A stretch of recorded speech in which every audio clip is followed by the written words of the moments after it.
Hi friends, ఈరోజు Brahmamudi serial today ఎపిసోడ్లో ఏం జరిగిందో చూద్దాం. ఇలాంటి మరెన్నో వీడియోల కోసం మా ఛానల్ని సబ్స్క్రైబ్ చేసుకోండి. ఈరోజు ఎపిసోడ్లో రాజ్ ఇంట్లో డైనింగ్ టేబుల్ దగ్గర కూర్చునుంటారు. తన భార్య కావ్య, తల్లి అపర్ణ, అమ్మమ్మ ఇంద్రాదేవి సోఫాలో కూర్చుని ఉంటారు. అప్పుడు రాజ్ భోజనం వడ్డించమని తల్లిని అమ్మమ్మను అడుగుతాడు.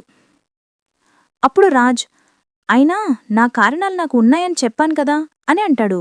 అప్పుడు అపర్ణ, అందుకే నేను పెట్టను అంటున్నాను అని అంటుంది.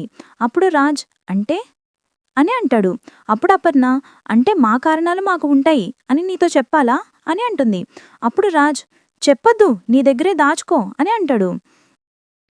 అప్పుడు రాజ్, నువ్వు పెట్టకపోతే ఏంటి, నాకు మా నానమ్మ ఉంది కదా. నానమ్మ, కమాన్ కమాన్ కమాన్, వచ్చి మీ మనవడికి అన్నం వడ్డించు అని అంటాడు. అప్పుడే ఇందిరాదేవి, నేను వడ్డించనురా మనవడా అని అంటుంది. అప్పుడు రాజ్, ఎందుకు, నీ కారణాలు నీకు ఉన్నాయా అని అంటాడు. అప్పుడే ఇందిరాదేవి, అవును, అయినా పెళ్ళాన్ని పక్కన పెట్టుకుని మమ్మల్ని అడుగుతావేంటిరా, నీ పెళ్ళాన్ని అడుక్కో అని అంటుంది. అప్పుడు రాజ్, ఏంటి అడుక్కోవాలా అని అంటాడు. అప్పుడు కావ్య వంక చూసి, పిలుస్తుంటే వినిపించట్లేదా అని రాజ్ అంటాడు. అప్పుడు కావ్య, అత్తయ్య, ఇక్కడ ఎవరైనా నన్ను పిలిచినట్లు అనిపించిందా అమ్మమ్మ అని అంటుంది. అప్పుడు రాజ్, ఇంతసేపటి నుంచి దగ్గుతున్నాను కదా అని అంటాడు. అప్పుడు కావ్య, దగ్గితే తుమ్మితే ఎవరూ పలకరని చెప్పండి అమ్మమ్మగారు, మా నాన్న నాకు కావ్యాని పేరు పెట్టారు అని అంటుంది. అప్పుడు రాజ్, హేయ్, నిన్ను పిలవను, వచ్చి వడ్డించు అని అంటాడు.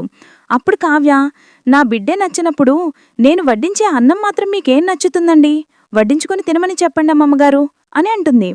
అప్పుడు రాజ్, అంటే ఏంటి, నాకు వడ్డించుకొని తినడం రాదనుకుంటున్నావా, నాకు 2 చేతులున్నాయి, నేను వడ్డించుకోగలను అని అంటాడు.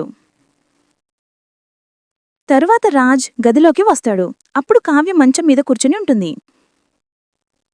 అప్పుడు కావ్య, తిన్నారా అని అంటుంది. అప్పుడు రాజ్, తామరు వడ్డించకపోతే తినలేమనుకున్నారా అని అంటాడు. అప్పుడు కావ్య, తిన్నరుగా, అది తీసుకోండి అని అంటుంది.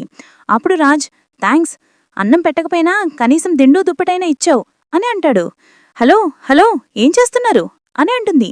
అప్పుడు రాజ్, పడుకుంటున్నాను, నువ్వే దిండు దుప్పటి కూడా ఇచ్చావు కదా అని అంటాడు. అప్పుడు కావ్య, నేను ఇచ్చింది పడుకోమని కాదు, పట్టుకెళ్ళమని అని అంటుంది. అప్పుడు రాజ్, ఏంటి, పట్టుకెళ్ళమనా, ఎక్కడికి అని అంటాడు. అప్పుడు కావ్య, బయటికి అని అంటుంది.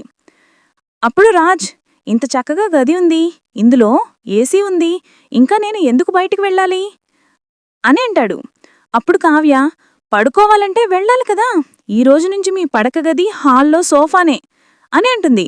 అప్పుడు రాజ్, ఏంటి, సోఫాలో కడుకోవాలా, నేను వెళ్ళను.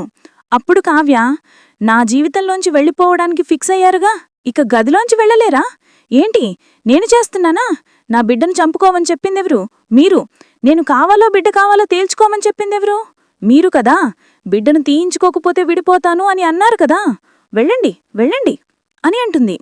అప్పుడు రాజ్, ఒసై, నేనెప్పుడు విడిపోతానన్నానే, ఆ మాట అన్నది నువ్వైతే నేనన్నానని అంటామేంటి అని అంటాడు. అప్పుడు కావ్య, ఎవరంటే ఏంటి, నేను ఆ మాట అనేలా చేసింది మీరే కదా, ఇప్పుడు హ్యాపీనా, ఇంకొద్ది రోజుల్లో మీరు కోరుకున్నట్టే మీకు విడాకులు ఇచ్చేస్తాను, అంతవరకు వెళ్ళి హాల్లో పడుకోండి. అప్పుడు రాజ్, ఇక్కడ పడుకుంటే ప్రాబ్లమేంటి అని అంటాడు. అప్పుడు కావ్య, ప్రాబ్లమేంటా, కలిసి ఉండాలి, కలిసి బతకాలి అని ఆశపడేవాళ్ళు ఒకటిగా పడుకుంటారు, ఇలా కడుపులో బిడ్డను చంపుకోవాలి అనుకునేవాళ్ళు ఒంటరిగానే పడుకోవాలి అని అంటుంది. అప్పుడు రాజ్, బయటికి వెళ్లితే అందరూ ఏమైంది అని అడుగుతారు. అప్పుడు కావ్య, చెప్పండి, నేను నా బిడ్డను చంపుకోమన్నాను కదా, అందుకే నా భార్యకి చచ్చేంత కోపం వచ్చి నన్ను గెంటేసింది అని చెప్పండి. అప్పుడు రాజ్, మనకి గొడవ అయిందని ఇప్పుడు అందరికీ తెలియాలా అని అంటాడు. అప్పుడు కావ్య, కొత్తగా తెలియాల్సిందేముంది, అందరి ముందేగా జరిగింది అని అంటుంది. అప్పుడు రాజ్, ఇలా పెళ్ళాం ఒకచోట మొగుడొకచోట పడుకుంటున్నారని బయట నలుగురికి తెలిస్తే ఏమనుకుంటారు, నవ్వుకుంటారు, అది వద్దు అని అంటాడు. అప్పుడు కావ్య, సరే, అలా నవ్వుకోవద్దంటే నాకు నిజం చెప్పండి అని అంటుంది. అప్పుడు రాజ్, ఏ నిజం అని అంటాడు. అప్పుడు కావ్య, నా కడుపులో బిడ్డను ఎందుకు వద్దనుకుంటున్నారో ఆ నిజం అని అంటుంది. అప్పుడు రాజ్, గుడ్ నైట్ అని అంటాడు. తరువాయి భాగం. తర్వాత రాజ్ బయటకు వచ్చి సోఫాలో పడుకోవడానికి చూస్తాడు. అప్పుడే రాజ్ వాళ్ళ నాన్న బాబాయ్ కూడా దిండు దుప్పటి పట్టుకుని బయటికి వస్తారు. రాజ్ వాళ్ళ అమ్మ పిన్ని వాళ్ళను కూడా బయటకు గెంటేస్తారు. అప్పుడు వాళ్ళ నాన్న, నీ వల్ల మాకు కూడా ఈ పరిస్థితి వచ్చింది అని అంటాడు. తరువాత కావ్య బాత్రూంలో నీళ్లు రాకుండా ఆపేస్తుంది. అప్పుడు రాజ్ సబ్బు వంటికి రాసుకుని స్నానం చేస్తుండగా నీళ్లు ఆగిపోతాయి. అప్పుడు కావ్య, నిజం చెప్తే నీళ్ళొస్తాయి అని అంటుంది. ఈ ఎపిసోడ్పై మీ అభిప్రాయాన్ని కామెంట్స్లో తెలియచేయండి. అలాగే మా ఛానల్ని సబ్స్క్రైబ్ చేసుకోవడం మర్చిపోకండి.